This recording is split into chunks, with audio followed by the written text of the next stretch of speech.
Okay, so today we're going to start dealing with graphs of the sine and cosine function. In fact, actually today we're going to graph the sine function. Okay, to discuss sine graphs, we're going to use the general form y equals a sine b theta. Okay, you already have you don't have to copy the table obviously because I gave you a handout, but you're going to use your calculator to complete this table below. Okay, the important thing to remember as you're putting these values in, this is going to be y sub 1, this is going to be y sub 2, y sub 3, y sub 4, and so on. Now,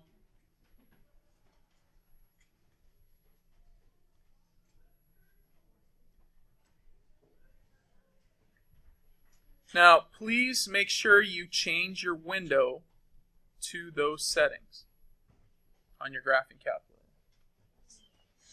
Okay? Change your window to those settings. So actually go to your window feature.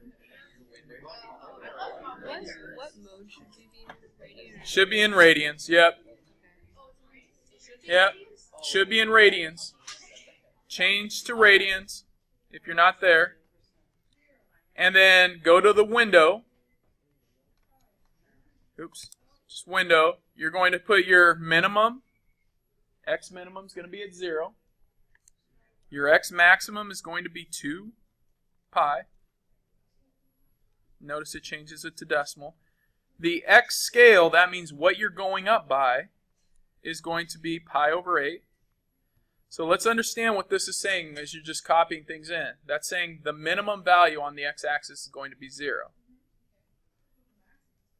Okay, we're going to start here, and we're going to go to a maximum of 2 pi. That means we are graphing how many revolutions of our circle? We're graphing one time around our circle. That's 0 to 2 pi. We're graphing the x and y coordinates of that. Okay?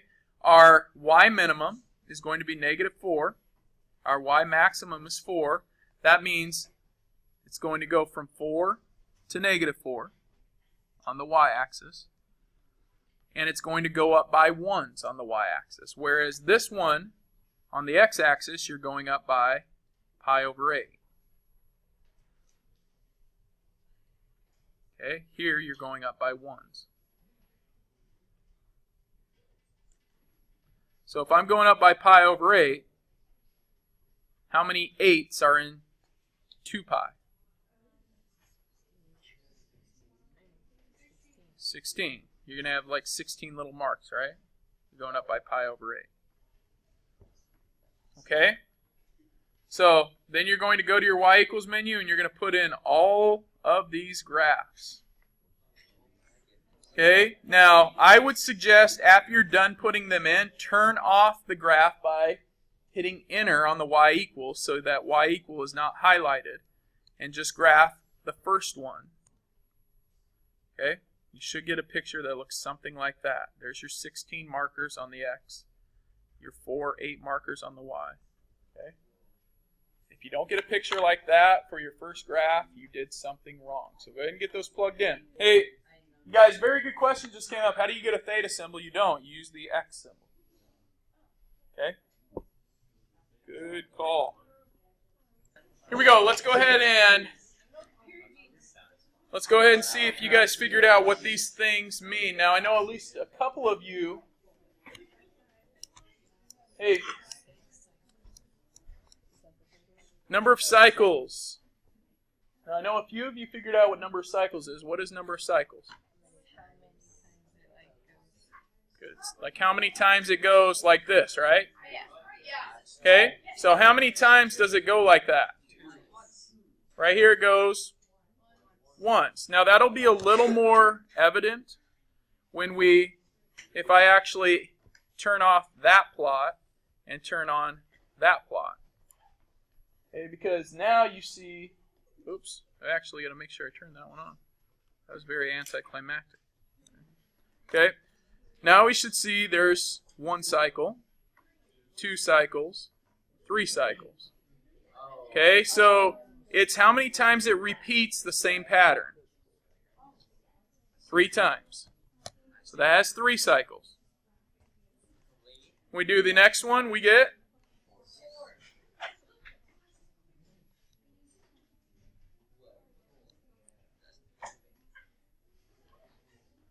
3 and 4 cycles. Okay? Now, you'll notice that those numbers, that 1, 3, and 4, the 1, 3, and 4 appear right here. Okay? Notice there isn't a 1 actually in this, but there's no number, which implies a 1. So 1 times theta, 2, 3 times theta, 4 times theta. It's saying how many times am I repeating?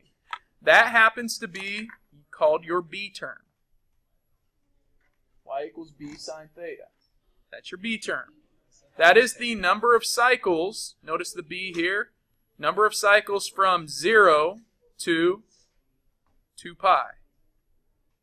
That's how many times the graph repeats itself from 0 to 2 pi. That's what number of cycles mean. Okay? Now in terms of our amplitude, anyone know what the amplitude is? Yeah. Yeah, it's the height of the graph, highest and lowest. However, the amplitude here is not 2 because it goes from -1 to 1. The amplitude here is actually 1. It's half of the length, the high-low length. Okay? It's half of it. It's always half of it. So this amplitude here is 1. Except for the graph won't always be centered. Yeah, so yeah, it's the distance from the center of the graph to the highest or lowest. However, just note that the graph won't always be centered on the x-axis. But it is the distance. It's half the distance, or it's half the height. Okay? That is your amplitude right there. 1. Okay, where does amplitude show up? Well, it didn't change in any of these. Where does it show up? It shows up in our A value. A value is our amplitude. Now, it's not always just the A value. In this case, A happens to be the number out in front here, that 1. But we want the absolute value of A.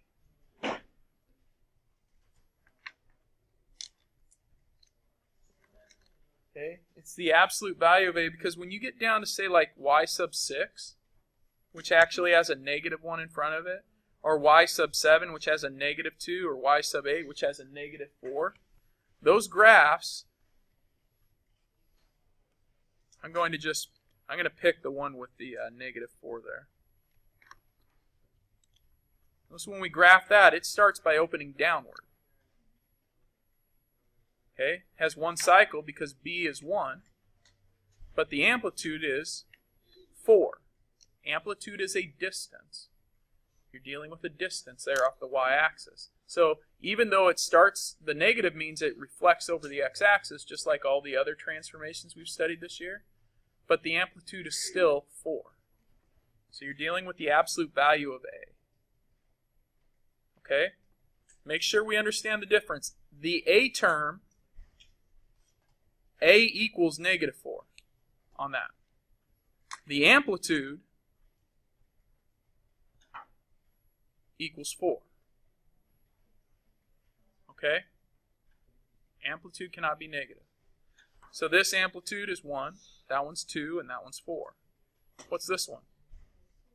2, and what's this one? 4. Number of cycles here? Yeah, B is 1. Yeah, they're all 1. That's ridiculous. How boring.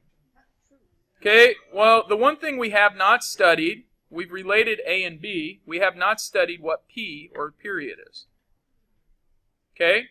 I will tell you, you can get the period by using B. The period, to define what period is the length of one cycle. The length of one cycle is the period length. So that's measured on which axis? The x-axis.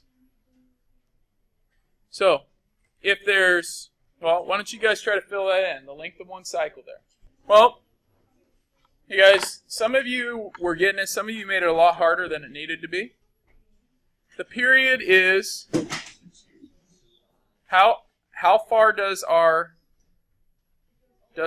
x-axis stretch? 2 pi. To 2 pi. And the number of cycles for this first graph is what? 1. So it's 2 pi divided by 1, which is 2 pi. The second one still stretches from 0 to 2 pi, and we're dividing by 3, 2 pi over 3. This one is 2 pi over 4, or pi over 2.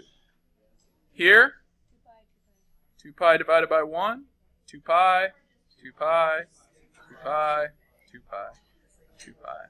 So, hey, let's make this connection now. If I was to try to write an equation for p, what would that equation be? 2 pi over b. Okay? Oh, thank you. 2 pi over b. Now, hey, this part right here,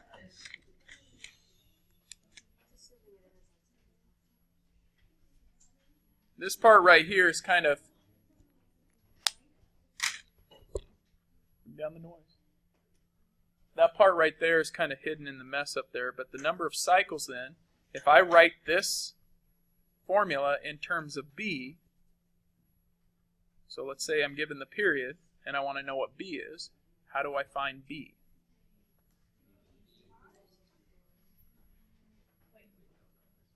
Just solve for b.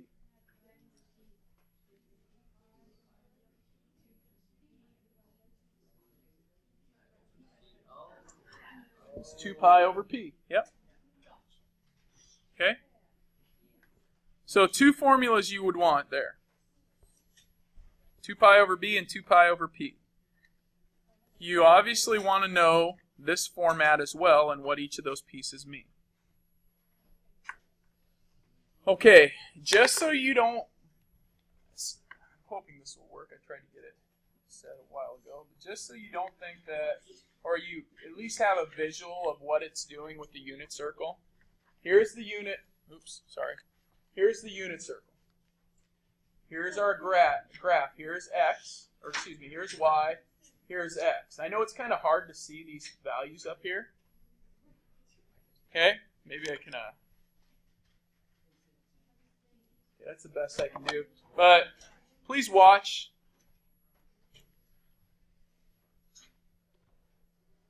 As you rotate around the unit circle, that's what your graph is doing. Notice as x and y are changing, your graph is going through that process. Okay? So if I stop it here, the coordinate right here, okay, as we're going through it, please note that this scale on the x-axis here, okay, we've got our 0 through 6.28-ish. Okay? Remember, we're in terms of pi, right? As theta is changing, theta is our angle measure. So you've got to get your mind into angle measure. Right? So as theta gets, well, let's do it this way. What is our y coordinate here? Right here, what is it? This is 1.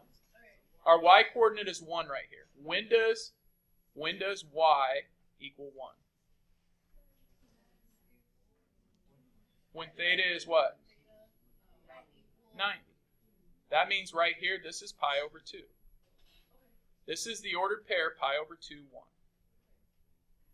Okay? And then we get to here. When does y equal 0? At pi, which is about 3.14. Now you'll note this says 1, 2, 3, and about a quarter. So that's the ordered pair pi and 0.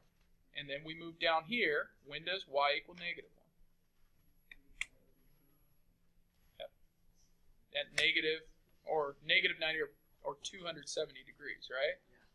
Which is 3 pi over 2. So this is 3 pi over 2 and negative 1. And then if we keep it going to finish it off, sine equals 0 again, or y equals 0 again at 2 pi. This is the ordered pair 2 pi 0. I don't know what this is, so we won't play that. And again, I don't know exactly how to get out. All right, okay. Any questions? A lot of stuff, man.